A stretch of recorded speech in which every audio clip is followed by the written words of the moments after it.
اعوذ باللہ من الشیطان الرجیم، بسم اللہ الرحمن الرحیم۔ یہ کاشان بصیرت کا آڈیو بک سلیکشن ہے، اور جس کتاب کو آپ سن رہے ہیں اس کا نام ہے عین حقوق۔ یہ اس کتاب کی 7ویں ریکارڈنگ ہے۔ فرماتے ہیں کہ انسان کی روح پر غذا کا اثر، غذا کے اچھے برے اثرات صرف بدن ہی پر مترتب نہیں ہوتے، بلکہ اس کے اچھے برے اثرات روح بشر پر بھی مترتب ہوتے ہیں۔ اس بات کو ساری دنیا کے دانشور تسلیم کرتے ہیں۔ ترقی یافتہ دنیا کی لیبارٹری اور تجزیہ کرنے والی مشین ایک حد تک غذا کے طبیعی عناصر کا پتہ لگا سکتی ہے، لیکن غذاؤں کے مانوی آثار کا سراغ نہیں لگا سکتی، یا بنیادی طور پر وہ ہمیشہ اس کا اندازہ نہیں لگا سکتی، یا کم از کم یہ چیز ان آثار کا آج تک سراغ لگانے میں ناکام رہی ہے۔ اس سلسلے میں امام صادق علیہ السلام فرماتے ہیں، بے شک اللہ تعالیٰ نے کسی کھانے پینے کی چیز کو حلال نہیں کیا مگر اس فائدے کے سبب حلال کیا ہے جو اس چیز میں موجود ہے، اور خدا نے کسی چیز کو حرام نہیں کیا مگر اس ضرر کے باعث جو اس میں موجود ہے۔ مستدرک الوسائل جلد 3 صفحہ 71۔ اولیاء اسلام کی حقیقت بھی نظر کھانے پینے کی چیزوں کے جسمانی فوائد و نقصانات کو دیکھتی تھیں، چنانچہ انہوں نے بعض موقعوں پر ان کے جسمانی اور معنوی نقصانات کی تصریح کی ہے۔ خون پینے سے سنگ دلی پیدا ہوتی ہے۔ امام صادق علیہ السلام نے بدن کی خرابیاں بیان کرنے کے بعد خون کے حرام ہونے کی علت بیان فرمائی ہے۔ خون پینا انسان کو بد اخلاق بنا دیتا ہے، دل کو پتھر کر دیتا ہے، محبت و مہربانی کو اتنا کم کر دیتا ہے کہ خون پینے والا ایسا خون خوار ہو جاتا ہے کہ وہ اپنے بیٹے اور باپ کو بھی قتل کر سکتا ہے۔ گزشتہ حوالہ۔ شراب خوری کے اثرات۔ امام صادق علیہ السلام شراب کے حرام ہونے کی علت بیان فرماتے ہیں کہ مستقل طور پر شراب پینے والا بت پرست کی مانند ہے۔ شراب خور ریشہ میں مبتلا ہوتا ہے، اس کی مروت ختم ہو جاتی ہے۔ شراب نوشی اسے مجرموں کو قتل کرنے اور زنا پر جسور کر دیتی ہے۔ میں نوشی اور خون پینے کے جو برے اثرات بدن پر مترتب ہوتے ہیں ان کا تو اندازہ لگایا جا سکتا ہے، لیکن لیبارٹری میں دل کی قساوت کا پتہ نہیں لگایا جا سکتا۔ الکحل کے دماغ اور بدن کے دوسرے اعضاء پر اثرات۔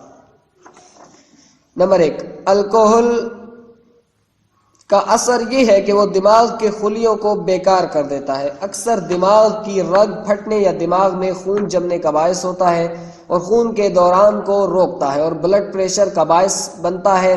یہ بدن کے اعضاء کے مفلوج ہونے کا باعث ہوتا ہے۔ نمبر 2، الکحل سپرٹ مختلف امراض کے پیدا ہونے کا سبب ہوتا ہے، جیسے ہاتھوں پیروں میں ریشہ پڑنا اور ہاتھوں پاؤں پر قابو نہ رہنا، ظاہری و باطنی حواس میں کمزوری آنا اور نتیجے میں بے خوابی میں مبتلا ہونا۔ نمبر 3، الکحل حصے ذائقہ کو ضائع، دہن کے لعاب کو کم اور اس کے ترشح کے نظم کو درہم برہم کرتا ہے، معدے میں خلل کا باعث بنتا ہے اور اس کی کھٹائی کو کم کرتا ہے، اور پیپسین کے انعقاد کے ساتھ اکثر قے ہونے کا باعث ہوتا ہے کہ جس میں خون کا لوتھڑا بھی موجود ہوتا ہے۔ نیز معدے اور اس کے بعد نالی میں مختلف قسم کے امراض پیدا کرتا ہے اور معدے کو حد سے زیادہ چوڑا کر دیتا ہے، نظام ہاضمہ میں حدت پیدا کرتا ہے، شدید طور پر دست آنے کا باعث ہوتا ہے۔ نمبر 4، کلیجی کو کمزور کرتا ہے اور اس پر ورم لاتا ہے، اور جگر کی خرابی کا آغاز پیٹ کی طرف درد ہونے کے احساس سے ہوتا ہے، اور ممکن ہے کہ گردوں یہاں تک کہ آنکھوں میں پیلے کا مرض پیدا ہو جائے۔ نمبر 5، الکحل چونکہ بدن کے سسٹم کے استعمال کے لیے نہیں، محض اس کے معدے میں وارد ہونے سے خون ہو جاتا ہے، اور یہ خون کے اندر کے سفید گلبول کو مار ڈالتا ہے اور بلڈ پریشر کم ہونے کے سبب سکتہ پڑتا ہے۔ الکحل اور سپرٹ کے خطرناک عوارض میں سے سانس لینے کے نظام میں تنگی تنفس ایسی خانمہ سوز بیماری کا پیدا ہونا بھی ہے، کیونکہ جب الکحل خون کے ساتھ گردے میں داخل ہوتا ہے تو وہ گردے کے مخاط میں تحریک پیدا کرتا ہے اور اس پر ورم لاتا ہے۔ اس تحریک سے بدن کی کیلشیم برباد ہوتی ہے اور اس کے گردے کے کام کو مختل کرتی ہے، جس سے سل کا مرض پیدا ہوتا ہے۔ الکحل جنون کا سبب۔ جن مشروبات میں الکحل و سپرٹ ہوتی ہے وہ دیوانگی اور جنون کا باعث ہیں۔ اسپتالوں کی رپورٹ سے معلوم ہوا کہ پاگل ہونے والوں میں زیادہ تر وہ افراد ہیں جنہوں نے ایک عمر تک شراب پی ہے۔ بلاہائے اجتماعی نامی کتاب میں تندرست نامی مجلے سے نقل کیا گیا ہے کہ کہ فرانس میں ڈاکٹروں کی تحقیقات کے مطابق 2 لاکھ پاگل وہ ہیں جو الکوہل کے مشروبات کی وجہ سے پاگل ہوئے ہیں، اور برطانیہ میں دانشوروں کی تحقیق سے یہ ثابت ہو چکا ہے کہ پاگلوں میں 90% پاگل وہ ہیں جو الکوہل سے بنی ہوئی مشروبات پیتے ہیں۔ الکوہل کے اثرات نسلوں میں۔ مذکورہ کتاب میں صاحب کتاب تحریر کرتے ہیں کہ الکوہل سے نطفہ کے خلیوں پر برا اثر پڑتا ہے۔ چنانچہ جرمن کے ایک ڈاکٹر نے ثابت کیا ہے کہ الکوہل کے اثرات 3 نسلوں تک باقی رہتے ہیں، بشرط یہ کہ 3 نسلوں نے الکوہل نہ پی ہو۔ انہی خانمانسوز نقصانات کے پیش نظر اسلام نے الکوہل پینے کی اجازت نہیں دی ہے اور اس کو حرام قرار دیا۔ امام زین العابدین علیہ السلام نے فرمایا کہ اپنے شکم کو ان چیزوں سے محفوظ رکھو جن کو اسلام نے حرام قرار دیا۔ رسول اکرم صلی اللہ علیہ وآلہ وسلم فرماتے ہیں کہ ملعون من جلس علی مائدۃ یشرب علیہ الخمر، وہ شخص خدا کی رحمت سے دور ہے جو اس دسترخوان پر بیٹھتا ہے جس پر شراب پی جاتی ہے۔ آیت اللہ دستخیر نے سید ابو الاعلی مودودی کی کتاب تنقیح سے نقل کیا ہے کہ امریکہ نے منشیات کے استعمال کے خلاف تبلیغ میں ہر قسم کے حربہ و اسلحہ مثلا مجلات، جرائد، تقاریر، فلم اور سیمینار کا سہارا لیا ہے اور $800 ملین سے زیادہ خرچ کیے ہیں، اور اس مقصد کے تحت 10 ملین صفحات کتابوں اور مجلوں میں صرف کیے ہیں، جبکہ 14 سال کے عرصے میں اور منشیات کی ممانعت والے قانون کو نافذ کرنے کے سلسلے میں 250 ملین لیرہ سے زیادہ خرچ کیے ہیں اور 335 افراد کو قید کیا ہے اور تقریباً 16 ملین لیرہ منشیات کے جرمانے کی بابت وصول کیا ہے، اور 455 ملین لیرہ کی مالیت کی املاک کو ضبط کیا ہے، لیکن اس کا کوئی فائدہ نہیں ہوا، بلکہ اس کے برخلاف لوگوں کی منشیات سے اتنی شیفتگی بڑھ گئی ہے کہ 1932 میں یہ سارے قانون توڑ کر منشیات سے کلی طور پر پابندی ہٹا دی۔ گناہان کبیرہ جلد 1 صفحہ 253۔ لیکن دین اسلام نے باوجود یہ کہ زمانہ جاہلیت میں شراب پانی کی طرح پی جاتی تھی، مختصر مدت میں اس کو حرام قرار دیا اور اسلامی معاشرے میں اس کے نقصانات اور شر سے بچا لیا۔ الکوہل کے جو اثرات بدن پر ہوتے ہیں وہ سائنسدانوں پر پوشیدہ نہیں رہے جیسا کہ بیان کیا جا چکا، لیکن مروت اور اخلاقی اقدار کو لیبارٹریز میں نہیں دیکھا جا سکتا کہ الکوہل کا ان پر کیا اثر پڑتا ہے۔ بعض افراد اپنے کھانے پینے کی چیزوں کی صفائی کو اتنی اہمیت دیتے ہیں کہ اگر غذا کے آلودہ ہونے کا معمولی احتمال ہوتا ہے تو وہ اس غذا کو کھانے سے پرہیز کرتے ہیں، لیکن وہ اپنی روح کی صحت و سلامتی سے اتنے بے پرواہ ہیں کہ ہر گندی بات کو سنتے ہیں۔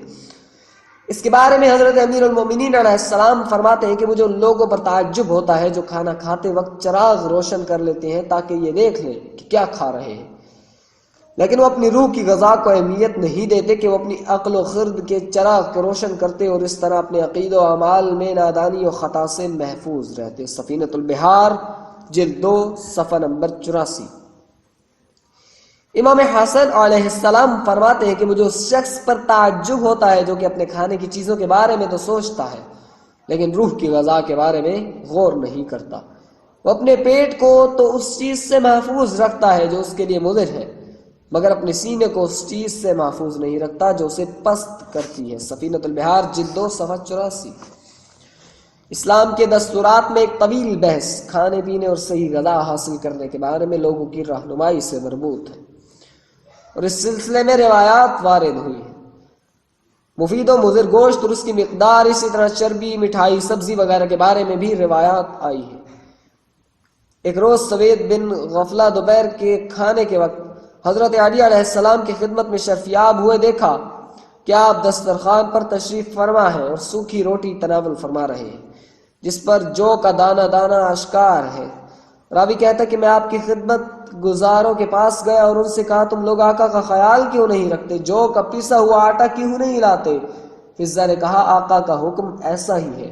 وہ لوٹ کر امام کی خدمت میں آئے، اس کی وجہ دریافت کیا، آپ نے فرمایا یہ طریقہ میں نے رسول خدا صلی اللہ علیہ وآلہ وسلم سے سنا ہے۔ حوالہ ہے کودک گفتار فلسفی جلد 1 صفحہ 249۔ امام صادق علیہ السلام فرماتے ہیں کہ حضرت سلیمان جو کا چوکر نہیں نکالتے تھے۔ مستدرک الوسائل جلد 3 صفحہ 301۔ احمد بن ہارون حضرت علی بن موسیٰ رضا علیہ السلام کی خدمت میں پہنچے، آپ نے کھانا لانے کا حکم دیا، دسترخوان بچھایا گیا، اس پر کھانا لگایا گیا، لیکن دسترخوان پر تازہ سبزی نہیں تھی۔ آپ نے کھانا شروع نہیں کیا۔ خادم سے فرمایا کیا تم نہیں جانتے کہ میں اس دسترخوان پر کھانا نہیں کھاتا جس پر تازہ سبزی نہ ہو؟ جاؤ سبزی لاؤ۔ خادم سبزی لایا تو آپ نے کھانا نوش فرمایا۔ کودک جلد 1 صفحہ 251۔ معدے کی صحت کا اہم دستور۔ خداوند عالم قرآن مجید میں ارشاد فرماتا ہے کھاؤ پیو لیکن فضول خرچی نہ کرو، بے شک خدا فضول خرچ کرنے والوں کو دوست نہیں رکھتا۔ سورہ اعراف آیت نمبر 31۔ یہ بات اب ثابت ہوئی ہے کہ یہ بھی حفظان صحت کا ایک اہم دستور ہے، کیونکہ دانشور افراد اپنی تحقیق میں اس نتیجے پر پہنچے ہیں کہ بہت سی بیماریوں کی جڑ اضافی غذائیں ہوتی ہیں کہ وہ انسان کے بدن میں جذب نہیں ہوتی، ایسی ہی باقی رہتی ہیں اور دل کے لیے بھاری بوجھ ثابت ہوتی ہیں اور بہت سی بیماری اور عفونتوں کا سبب بنتی ہے۔ بنابراین معدے کی صحت کے لیے اولین قدم یہ ہے کہ موٹے افراد اپنا اضافی وزن گھٹائیں۔ اس اضافی وزن کا اصلی سبب پرخوری ہے، اس کی تلافی کھانے میں میانہ روی سے کرنا چاہیے۔ ہارون رشید کے دربار میں عیسائی حکیم کا اظہار۔ عظیم مفسر شیخ طبرسی نے تفسیر مجمع البیان میں نقل کیا ہے کہ ہارون رشید کے دربار میں ایک طبیب تھا، طب میں اس کی مہارت مشہور تھی۔ ایک دن اس نے مسلمان عالم سے کہا مجھے تمہاری آسمانی کتاب میں طب کے بارے میں کوئی چیز نہیں ملی، حالانکہ مفید علم الادیان اور علم ابدان ہی ہے، یعنی وہ علم جو فائدہ دیتا ہے وہ علم ادیان اور علم ابدان ہے۔ مسلمان عالم نے جواب دیا خداوند عالم نے طب کے سارے قوانین کو نصف آیت میں بیان کر دیا، فرمایا کھاؤ پیو لیکن اسراف نہ کرو، اور رسول اکرم صلی اللہ علیہ وآلہ وسلم نے طب کے بارے میں یہ فرمایا کہ معدہ تمام بیماریوں کی جڑ ہے اور احتیاط کرنا ہر مرض کی دوا، اور بدن کو تم نے جس چیز کا عادی بنا لیا ہے وہ اسے دیتے رہو۔ اس عیسائی طبیب نے کہا تمہاری آسمانی کتاب اور تمہارے رسول صلی اللہ علیہ وآلہ وسلم نے جالینوس کے طب کی کوئی چیز نہیں چھوڑی ہے۔ حفظان صحت کے دوسرے دستورات پرخوری اور کم خوری دونوں ہی مضمون ہیں۔ امام علی علیہ السلام فرماتے ہیں کہ کم کھانا بدن کی بہت سی بیماریوں کو ختم کر دیتا ہے۔ فہرست غرر الحکم صفحہ 13۔ البتہ اتنا کم بھی نہ ہو کہ بدن میں سستی اور کمزوری آ جائے۔ امام زین العابدین علیہ السلام فرماتے ہیں حضرت امیر المؤمنین علیہ السلام سے منقول ہے زیادہ کھانا اور زیادہ سونا دونوں نفس کو تباہ کرتے ہیں، ضرر و نقصان کو بدن کی طرف کھینچتے ہیں۔ گزشتہ حوالہ صفحہ نمبر 13۔ حضرت موسیٰ بن جعفر علیہ السلام اس طرح فرماتے ہیں کہ پرہیز و احتیاط سب سے بڑی دوا ہے اور معدہ بیماریوں کا گھر ہے۔ سفینۃ البحار جلد 1 صفحہ 345۔ شکم سیری سے پرہیز کرنا چاہیے۔ رسول خدا صلی اللہ علیہ وآلہ وسلم فرماتے کہ بھرے ہوئے پیٹ پر کھانا کھانا برس کے ظاہر ہونے کا سبب ہوتا ہے۔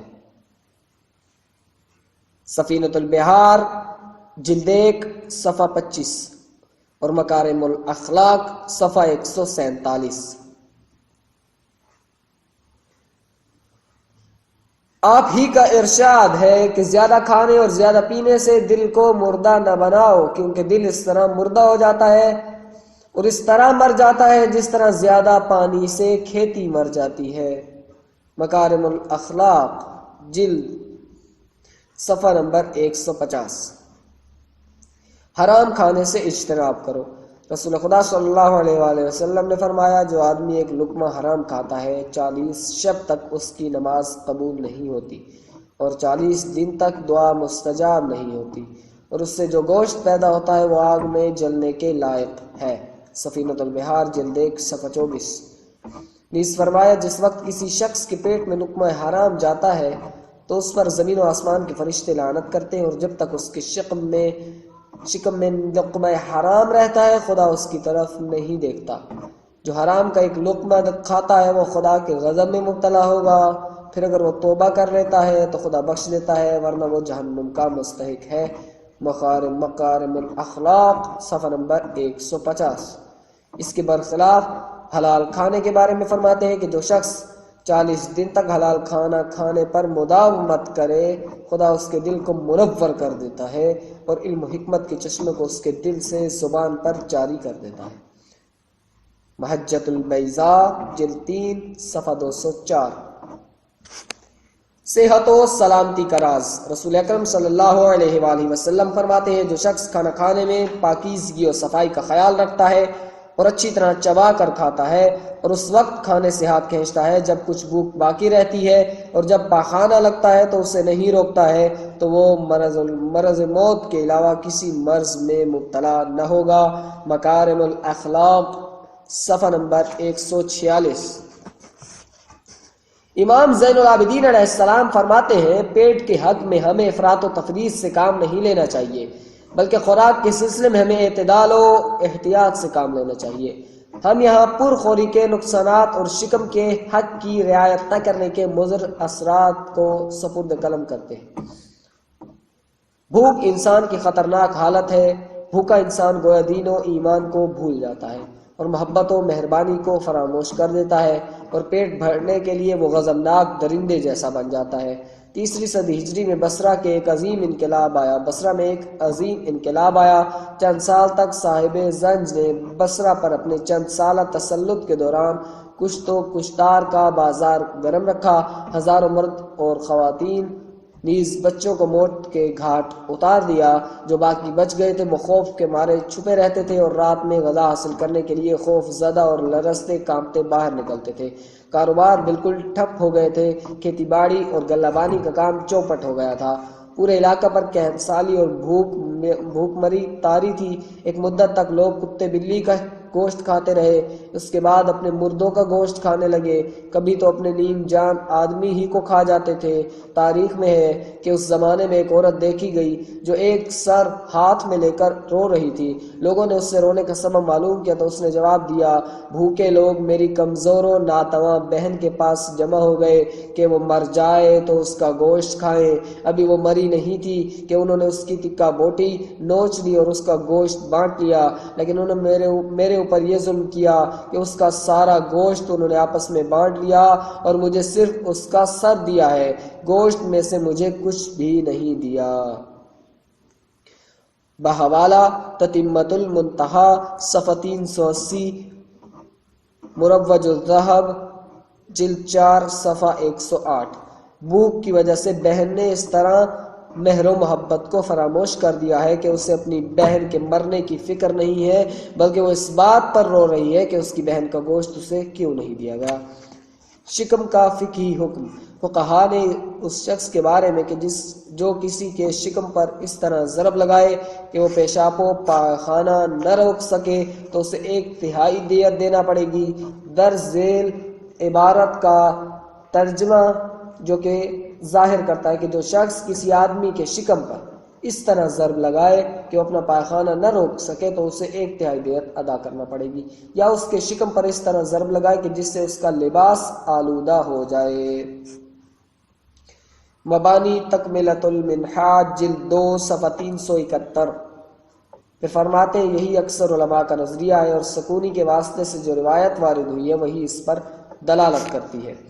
امام صادق علیہ السلام فرماتے ہیں جو شخص کسی کے شکم پر اس طرح ضرب لگائے کہ وہ اپنا لباس آلودہ کر لے، اس کا حکم حضرت علی علیہ السلام سے دریافت کیا تو حضرت علی علیہ السلام نے فرمایا اس کے شکم کو فاسد کر دے تو اسے 1/3 دیت دینا ہوگی۔ آگے فرماتے ہیں شرمگاہ کا حق۔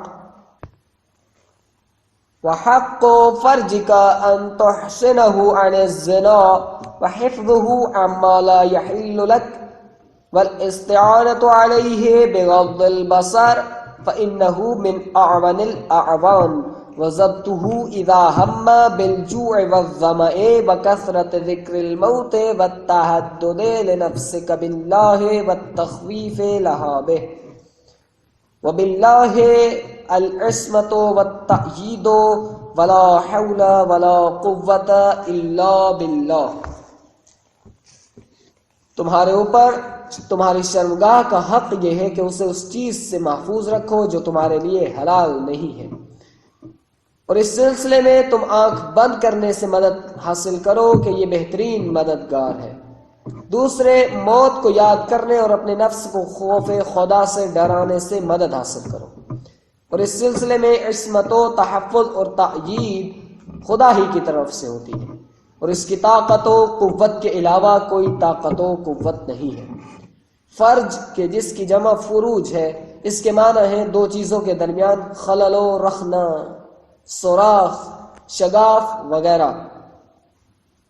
بحوالہ فرہنگ بزرگ جامع نوین، فرج پیشاب اور پخانہ کے مقام کو کہتے ہیں۔ راغب لکھتے ہیں فرج دونوں پیروں کے درمیان ہے، اور کنایتاً اس کا اطلاق پیشاب اور پخانہ کے مقام پر ہوتا ہے، اور کثرت استعمال کی بنا پر اب انہی معنی میں صریح کی مانند ہو گیا ہے۔ مجموع البیان میں سورہ مؤمنون کی آیت 5 کے ذیل میں لیث کے قول کے بارے میں لکھا ہے کہ فرج ہر مرد عورت کی شرمگاہ کا نام ہے، اور اقرب الموارد میں اسی طرح لکھا ہے کہ الفرج من الانسان العورہ ویطلق علی القبل والدبر، قاموس قرآن جلد 5 صفحہ نمبر 157۔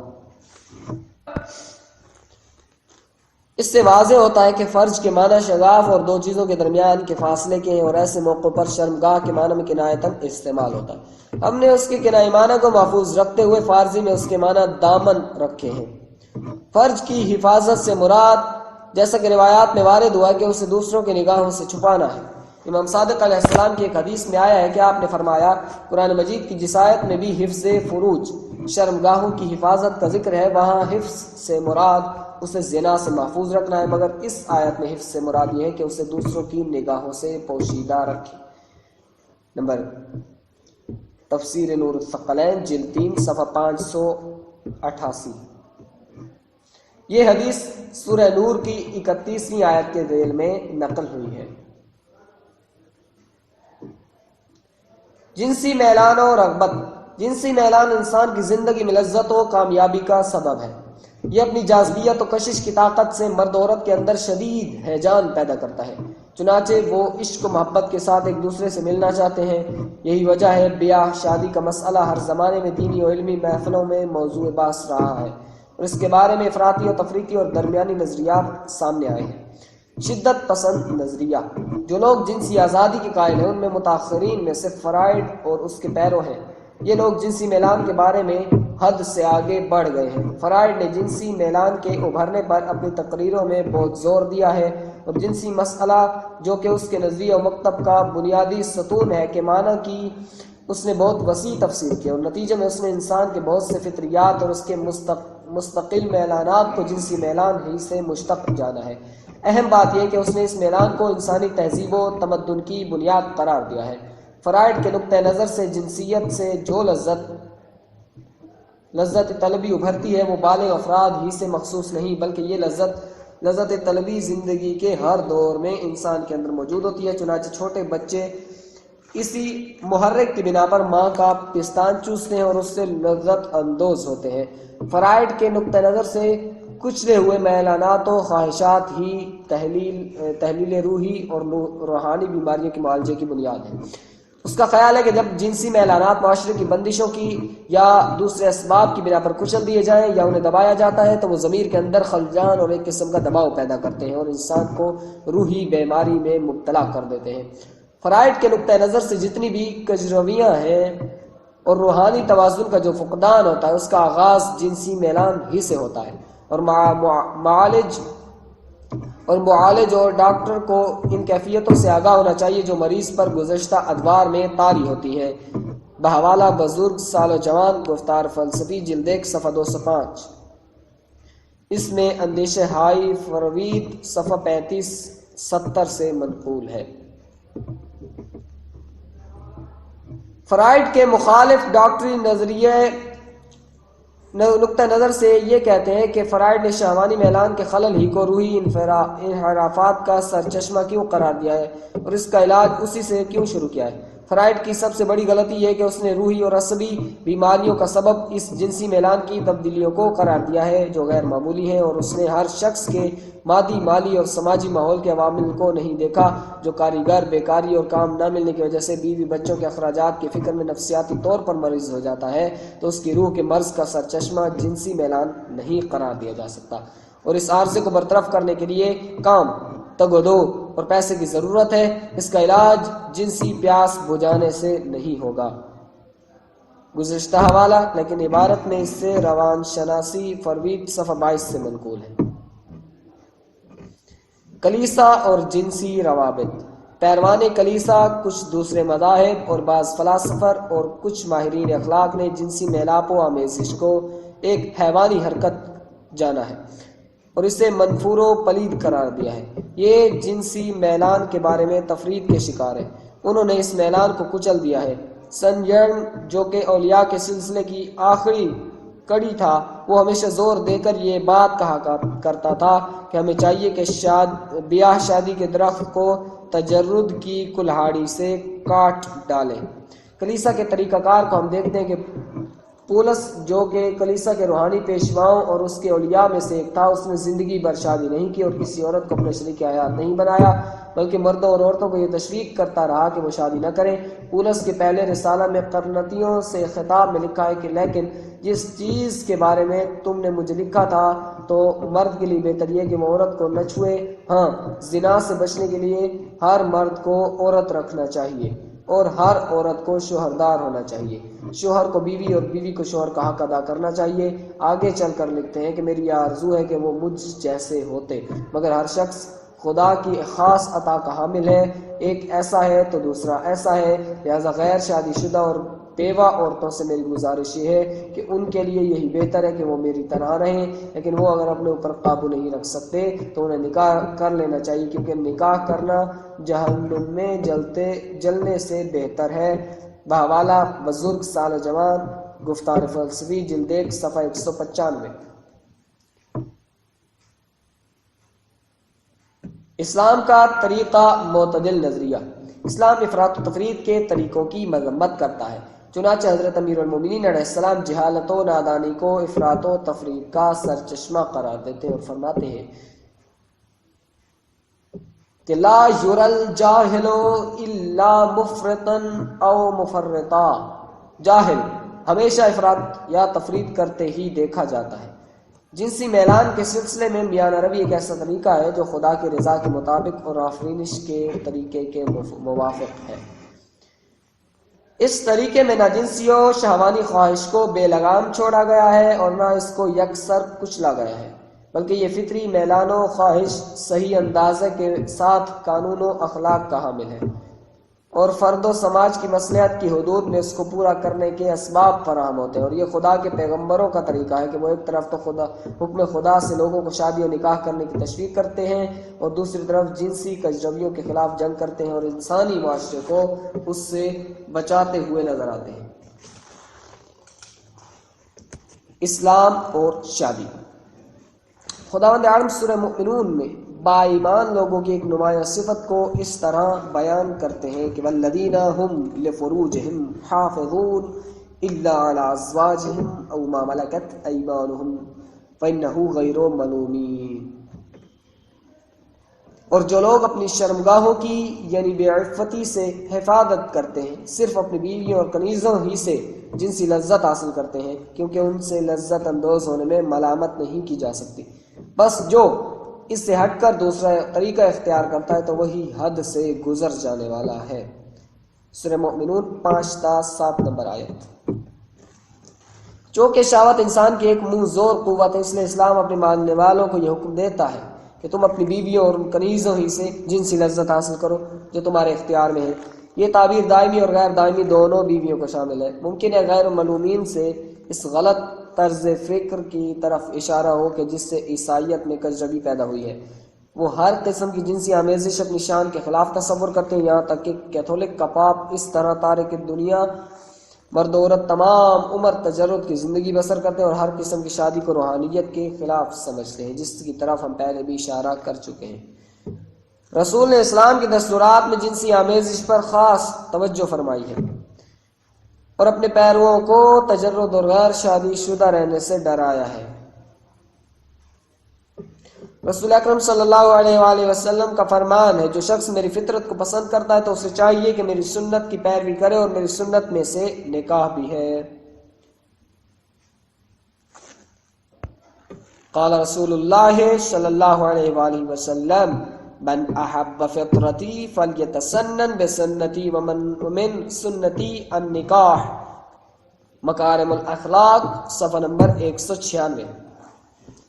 شادی گناہ سے حفاظت۔ رسول اکرم صلی اللہ علیہ وآلہ وسلم فرماتے ہیں کہ اے جوانو، تم میں سے جس کے اندر شادی کی استطاعت ہے اسے چاہیے کہ شادی کرے، کہ یہ خیانت آمیز نگاہوں اور شرمگاہ کو بے عفتی سے بچانے کا بہترین ذریعہ ہے، اور جو شخص شادی نہ کر سکے اسے ہمیشہ روزہ رکھنا چاہیے، کہ یہ شہوت کی منہ زوریوں کو روکنے میں اہم اثر رکھتا ہے۔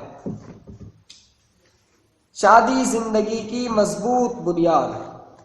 اسلام نے اپنے پیرووں کو خاندان سازی کی تشویق کی ہے اور اس کو خدا کے نزدیک بہترین بنیاد قرار دیا ہے۔ رسول اکرم صلی اللہ علیہ وآلہ وسلم کا ارشاد ہے، ما بنی فی الاسلام بناء احب الی اللہ عز وجل واعز من التزویج، اسلام میں رکھی جانے والی بنیاد میں خدا کے نزدیک سب سے زیادہ پسندیدہ بنیاد شادی کرنا ہے۔ اس لحاظ سے ایسی بنیاد بنانے میں عجلت ہونا چاہیے۔ حضرت امام صادق علیہ السلام سے منقول ہے کہ ایک روز رسول صلی اللہ علیہ وآلہ وسلم ممبر پر تشریف لے گئے اور خدا کی حمد و ثنا کے بعد فرمایا، اے لوگو، لطیف و خبیر خدا کی طرف سے میرے پاس جبرائیل آئے اور کہا، باقرہ لڑکیاں درخت پر لگے ہوئے پھل کی مانند ہیں، اگر پھل کو بر وقت نہ چنا جائے تو اسے سورج کی دھوپ خراب کر دے گی اور ہوا چلنے سے وہ پراگندہ ہو جائے گا۔ ایسے ہی وہ باقرہ لڑکیاں ہیں جو عورتوں کی مانند اپنے اندر تشنگی محسوس کرتی ہیں، تو ان کی تشنگی کی کوئی دوا نہیں سوائے شوہر کے۔ اگر ان کی شادی نہ کی جائے تو وہ فساد سے محفوظ نہیں رہے گی، کیونکہ وہ بھی بشر ہے اور بشر لغزش سے محفوظ و معصوم نہیں ہے۔ بزرگ سال و جوان گفتار فلسفی جلد 1 صفحہ نمبر 192۔ نیز اس سے پچھلی حدیث کا حوالہ مستدرک الوسائل جلد 2 صفحہ نمبر 531۔ آگے فرماتے ہیں کہ شادی برائیوں سے بچاتی ہے۔ قرآن مجید نے شادی پر مرد و عورت کی عفت کے لحاظ سے توجہ دی اور ارشاد ہے، ہن لباس لکم وانتم لباس لہن، سورہ بقرہ آیت نمبر 187۔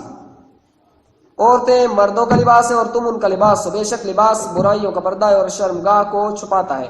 لباس بہت سے ناسازگار حالات اور امراض سے بچاتا ہے، سردی اور گرمی سے محفوظ رکھتا ہے۔ شادی بھی انسان کے اندر طہارت و پاکیزگی کو وجود بخشتا ہے۔ رسول اکرم صلی اللہ علیہ وآلہ وسلم فرماتے ہیں، جو شخص خدا سے طاہر و مطہر حالت میں ملاقات کرنا چاہتا ہے اسے چاہیے کہ وہ اپنی عفت و پاک دامنی کو اپنی زوجہ کے ذریعے محفوظ رکھے۔ مستدرک الوسائل جلد 2 صفحہ 530۔ شادی نہ کرنے کی رسول اکرم صلی اللہ علیہ وآلہ وسلم نے مذمت فرمائی ہے۔ اسلام نے مسلمانوں کو گناہوں سے بچانے کے لیے ان لوگوں کی مذمت کی ہے جو شادی کرنے کی استطاعت رکھنے کے باوجود کسی وجہ سے شادی نہیں کرتے۔ عقاف نام کا ایک شخص رسول اکرم صلی اللہ علیہ وآلہ وسلم کی خدمت میں حاضر ہوا۔ آپ صلی اللہ علیہ وآلہ وسلم نے اس سے دریافت فرمایا، تم شادی شدہ ہو؟ عرض کیا، رسول اللہ کے رسول نہیں۔ فرمایا، کیا تم بدن کی صحت اور مالی استطاعت نہیں رکھتے؟ عرض کی رکھتا ہوں۔ حضرت نے اسے شادی کرنے کا حکم اور شادی نہ کرنے سے ڈرایا۔ فرمایا، اے عقاف، وائے ہو تجھ پر، شادی کر لو کہ اس وقت خطا کاروں میں سے ہو، شادی کر لو ورنہ گناہ گاروں میں شامل ہو جاؤ گے، شادی کر لو ورنہ تم نصارہ میں شمار ہوگے، شادی کر لو ورنہ تم شیطان کے بھائیوں میں شمار ہوگے۔ مستدرک الوسائل جلد 2 صفحہ نمبر 530۔ ایک عورت نے قربۃ اللہ شادی نہ کرنے کا قصد کر لیا تھا، امام نے اس کو اس عمل سے روکا۔ امام رضا علیہ السلام سے روایت ہے کہ آپ نے فرمایا، ایک عورت نے امام باقر علیہ السلام سے دریافت کیا، فرمایا کہ میں متبتلہ ہوں۔ امام نے تبتل سے مراد کا پوچھا، اس نے جواب دیا، میرا ارادہ ہے کہ ہرگز شادی نہ کروں۔ فرمایا، کس لیے؟ اس نے کہا، فضیلت و کمال کے حصول کی خاطر۔ فرمایا، اس ارادہ کو چھوڑ دو، اگر شادی نہ کرنے میں کوئی فضیلت ہوتی تو حضرت فاطمہ سلام اللہ علیہا تم سے زیادہ اس فضیلت کو حاصل کرنے کی حقدار تھی، حالانکہ کوئی بھی فضیلت میں ان سے آگے نہیں ہے۔ بزرگ سال و جوان جلد 1 صفحہ 194۔ ان دو حدیثوں سے یہ بات سمجھ میں آتی کہ اولیاء اسلام نے مرد عورت کو مجرد اور غیر شادی شدہ رہنے سے روکا ہے اور انہیں مختلف طریقوں سے شادی کرنے کی تشویق کی ہے کہ پاک و پاکیزہ رہیں اور گناہوں سے اپنے دامن کو آلود نہ کریں۔ اسلام اور عورتوں سے کنارہ کشی۔ رسول صلی اللہ علیہ وآلہ وسلم کے اصحاب میں سے چند آدمیوں نے اپنے نفس کے تزکیے اور روح کی بلندی کی خاطر عورتوں سے ملنا، روزہ افطار کرنا اور رات کو سونا اپنے اوپر حرام کر لیا۔ ان کے اس ارادے کی اطلاع ام سلمہ کو بھی ہو گئی۔ انہوں نے رسول اکرم صلی اللہ علیہ وآلہ وسلم کو خبر کی۔ رسول اکرم صلی اللہ علیہ وسلم ان کے پاس تشریف لے گئے اور فرمایا کیا تم نے اپنی عورتوں سے کنارہ کشی کر لی ہے؟ میں تمہارا رسول ہوں، اس کے باوجود میں عورتوں کے پاس جاتا ہوں، دن میں کھانا کھاتا ہوں اور رات کو سوتا ہوں۔ پھر تم میں سے جو بھی میری سنت اور روش سے اعراض کرے گا اس کا مجھ سے کوئی تعلق نہیں۔ وسائل الشیعہ جلد 14 صفحہ نمبر 8۔ یہ روایت ان لوگوں پر شدید تنقید کرتی ہے جو کہ عورتوں کو چھوڑ کر روحانی بلندی حاصل کرنا چاہتے ہیں اور ان کے اس طریقے کو غلط قرار دیتی ہے۔ زنا بہت بڑا گناہ ہے۔ جو لوگ شادی کر کے گھر آباد کرنے سے پرہیز کرتے ہیں ممکن ہے وہ زنا کے مرتکب ہو جائیں اور اس طرح گناہوں مشکلات سے دوچار ہو۔ لہذا قرآن مجید اس راستے کو بدترین راستہ قرار دیتا ہے اور لوگوں کو اس کے قریب جانے سے منع کرتا ہے۔ سورہ اسراء میں ارشاد ہے وَلَا تَقْرَبُوا الزِّنَا إِنَّهُ كَانَ فَاحِشَةً وَسَاءَ سَبِيلًا۔ سورہ اسراء آیت نمبر 32 میں ارشاد ہوا کہ زنا کے قریب نہ جاؤ کہ یہ بدترین حرکت ہے اور بہت برا راستہ ہے۔ اس مختصر جملے میں 3 نکات کی طرف اشارہ کیا گیا ہے۔ قرآن یہ نہیں کہتا کہ زنا نہ کرو بلکہ یہ کہتا ہے کہ اس شرم آور فعل کے قریب نہ جاؤ۔ یہ جملہ اس تاکید کے علاوہ کہ جو اس کے اندر موجود ہے اس بات کی طرف لطیف اشارہ کر رہا ہے کہ اکثر زنا کے کچھ مقدمات ہوتے ہیں جو انسان کو بتدریج زنا سے قریب کرتے ہیں۔ آنکھیں لڑانا بھی اس کے مقدمات میں سے ایک ہے جس کی طرف گزشتہ بیان میں اشارہ کیا جا چکا ہے۔ بے پردگی اور عریانی دوسرا مقدمہ ہے۔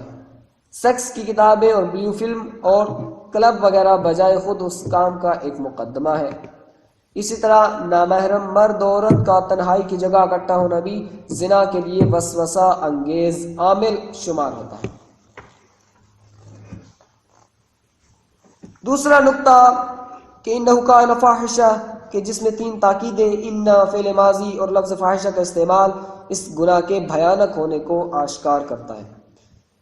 تیسرا جملہ ساء سبیلا یعنی زنا بدترین راستہ ہے اس حقیقت کو بیان کر رہا ہے کہ اس راستے سے معاشرے میں دوسری برائیاں پھیلتی ہیں۔ زنا کے حرام ہونے کا فلسفہ۔ نمبر 1 خاندان کے نظام میں خرابی کا پیدا ہونا، اولاد اور ان کے باپوں کے رابطے کا ختم ہونا کہ جس کا وجود صرف اجتماعی شناخت ہی کا سبب نہیں بلکہ اولاد کی پوری حمایت کا بھی باعث ہے اور اس محبت کی بنیاد ہے جو پوری عمر میں اس حمایت کے جاری رہنے کا سبب ہوتی ہے۔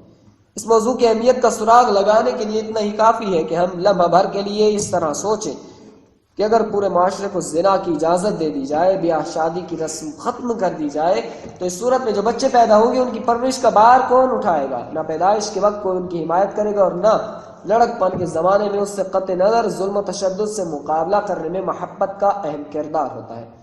وہ اس محبت سے محروم ہو جائیں گے اور انسانی معاشرہ حیوانیت میں تبدیل ہو جائے گا۔ نمبر 2 اس سے ہوا و ہوس کے بندوں کے درمیان مختلف قسم کے جھگڑے ہوں گے۔ بعض لوگوں نے جو کسی محلہ یا جاگیر وغیرہ کی داستانیں نقل کی ہیں ان سے بخوبی اس حقیقت کا اندازہ ہوتا ہے کہ جنسی کجرویوں کے ساتھ بدترین جرائم بھی وقوع پذیر ہوتے ہیں۔ نمبر 3 تجربہ اور علم نے یہ بات ثابت کر دی کہ زنا سے مختلف قسم کی بیماریاں پیدا ہوتی ہیں۔ اگرچہ اس کے برے آثار کو روکنے کے لیے بے پناہ بندوبست کیے گئے پھر بھی ان لوگوں کی بہت بڑی تعداد میں تھی جنہوں نے اس راستے پر چل کر اپنی صحت کو گنوا دیا۔ نمبر 4 یہ عمل اکثر بچوں کو ساکت کرانے، انہیں قتل کرنے اور نسل کے قطع ہونے کا سبب ہوتا ہے کیونکہ ایسی عورتیں ایسے بچوں کو اپنے پاس رکھنے کے لیے تیار نہیں ہیں۔ حقیقت میں وہ بچوں کو اپنی بدعمالی کی راہ میں رکاوٹ سمجھتی۔ نمبر 5 اس بات کو نہیں بھولنا چاہیے کہ شادی کا مقصد صرف جنسی پیاز بجھانا نہیں ہے بلکہ شادی کے اور بہت سے فوائد ہیں جیسے زندگی کی تشکیل میں اشتراک، روحی انس، فکری سکون، بچوں کی تربیت اور زندگی کے تمام حالات میں تعاون کرنا۔ اگر مرد و عورت ایک دوسرے کے ساتھ زندگی نہ گزارنے اور نکاح کو حرام سمجھا کیا کریں تو ان میں سے کوئی کام بھی انجام پذیر نہیں ہو سکے گا۔ تفسیر نمونہ جلد 12 صفحہ 103 اور 104۔ رونگٹا کھڑا کر دینے والی تعداد، برطانیہ کے دائرۃ المعارف کی جلد 23 صفحہ 45 میں لکھا ہے متحدہ جمہوریہوں کی جو تحقیقات ہوئی ان سے معلوم ہوا کہ اس ملک کے 90% لوگ مقاربت کی بیماریوں میں مبتلا ہوتے ہیں۔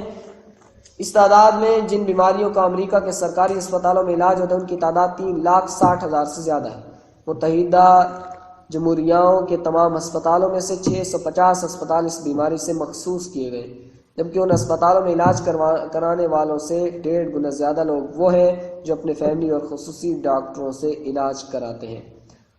قوانین جنسی کتاب کے صفحہ 304 پر لکھا ہے کہ امریکہ میں ہر سال 30 سے 40 ہزار بچے مقاربت کی موروثی بیماری میں مر جاتے ہیں، اور متحدہ جمہوریہوں میں ان بیماریوں سے جو نقصانات ہوتے ہیں وہ سل کی بیماری کے علاوہ تمام بیماریوں سے زیادہ ہیں۔ اطلاعات نامی اخبار کے شمارہ 10,414 میں لکھا ہے کہ 1975 عیسوی میں امریکہ میں 2,17,000 بچے ناجائز پیدا ہوئے تھے، اور گزشتہ 20 برسوں میں اس تعداد میں 5% اضافہ ہے۔ اسی سال جو عورتیں شادی کی تکلفات کے بغیر حاملہ ہوئی تھیں ان کی تعداد 24,000 تھی، اور ان میں سے اکثر کی عمر 17 سال تک کم تھی، اور پیرس میں 43,515 بچوں میں سے 4,145 بچے غیر قانونی ہیں، اور سویڈن میں ہر سال 17,000 بچے ناجائز پیدا ہوتے ہیں۔ کہان نامی اخبار کے شمارہ 5,356 میں لکھا ہے کہ ڈاکٹر مونٹر جو کہ لندن کے جنوبی علاقے میں طبابت کر رہے ہیں ایک مقالہ میں لکھتے ہیں کہ لندن میں ہر سال جرائم کے سبب پیدا ہونے والے 50,000 بچوں کو ساکت کرایا جاتا ہے، اور اگر وہی 20 بچے پیدا ہوتے ہیں تو ان میں سے ایک ناجائز ہوتا ہے۔ گناہ کبیرہ جلد 1 صفحہ 194۔ زنا کے دنیاوی و اخروی آثار، یہاں تک ہم نے زنا کی حرمت کے فلسفے اور اس کے بھیانک نتائج اور مغربی ممالک کی مختصر تعداد کی طرف اشارہ کیا ہے۔ اب ہم ان روایات کو سپرد قلم کرتے ہیں جو دنیا اور آخرت اور برزخ کے عذاب سے متعلق ہیں۔ امام علی علیہ السلام ایک حدیث میں فرماتے ہیں کہ میں نے رسول اکرم صلی اللہ علیہ وآلہ وسلم سے یہ سنا کہ آپ نے فرمایا فی الزنا 6 خصال، 3 فی الدنیا و 3 فی الآخرہ، فأما اللواتی فی الدنیا فَيَذْهَبُ بِنُورِ الْوَجْهِ وَيَقْطَعُ الرِّزْقَ وَيَسْرَعُ الْفَنَاءَ وَأَمَّا اللَّوَاتِي فِي الْآخِرَةِ غَضَبُ الرِّبْ وَسُوءُ الْحِسَابِ وَالدُّخُولُ فِي النَّارِ أَوِ الْخُلُودُ فِي النَّارِ۔ مجموع البیان جلد 6 صفحہ 414۔ زنا کے 6 برے آثار ہیں، ان میں سے 3 دنیا میں اور 3 آخرت میں۔ جو دنیا میں ہے ان میں سے ایک یہ ہے کہ زنا سے انسان کے چہرے کا نور ختم ہو جاتا ہے، روزی کا سلسلہ منقطع ہو جاتا ہے، اور اس کی تباہی و فنا میں تعجیل ہوتی ہے۔ اور جو آخرت میں ہے ان میں پروردگار کا غضب، حساب کی سختی اور آگ میں داخل ہونا یا آگ میں ہمیشہ ہمیشہ کے لیے رہنا ہے۔ زنا سے تباہی اور ناداری پیدا ہوتی ہے۔ رسول اکرم صلی اللہ علیہ وآلہ وسلم فرماتے ہیں کہ زنا فقر و ناداری کا باعث ہوتا ہے، اور یہ شہروں کو ویران و تباہ کر دیتا ہے۔ وسائل الشیعہ کتاب النکاح ابواب نکاح المحرم باب 3 حدیث 11 جلد 14 صفحہ 233۔ اسی طرح زنا مرگ ناگہاں کا سبب ہوتا ہے۔ امام محمد باقر علیہ السلام فرماتے ہیں حضرت علی علیہ السلام کی کتاب میں لکھا ہے کہ آپ صلی اللہ علیہ وآلہ وسلم نے فرمایا جب میرے بعد زنا کی کثرت ہو جائے گی تو اچانک طور پر زیادہ اموات ہوگی اور ایسی بری موت سے لوگ دنیا سے جائیں گے۔ زناکار کا برزخ میں عذاب۔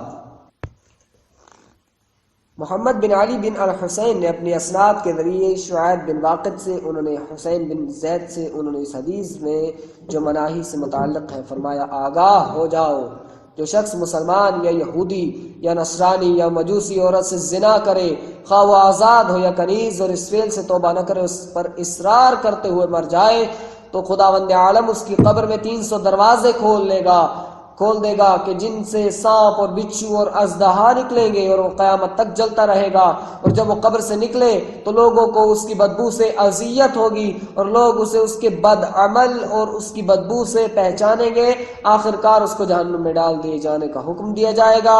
یہ ہے برزخ میں زناکاروں کو دیا جانے والا عذاب، اور روز قیامت انہیں جہنم میں ڈال دیا جائے گا۔ روایت کی عبارت اس طرح ہے کہ الا ومن زنا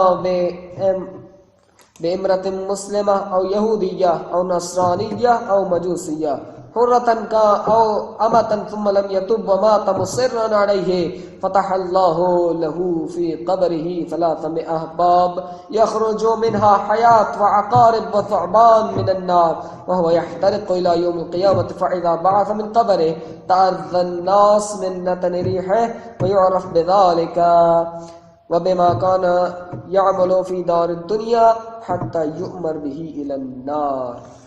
والسلام علیکم ورحمۃ اللہ وبرکاتہ۔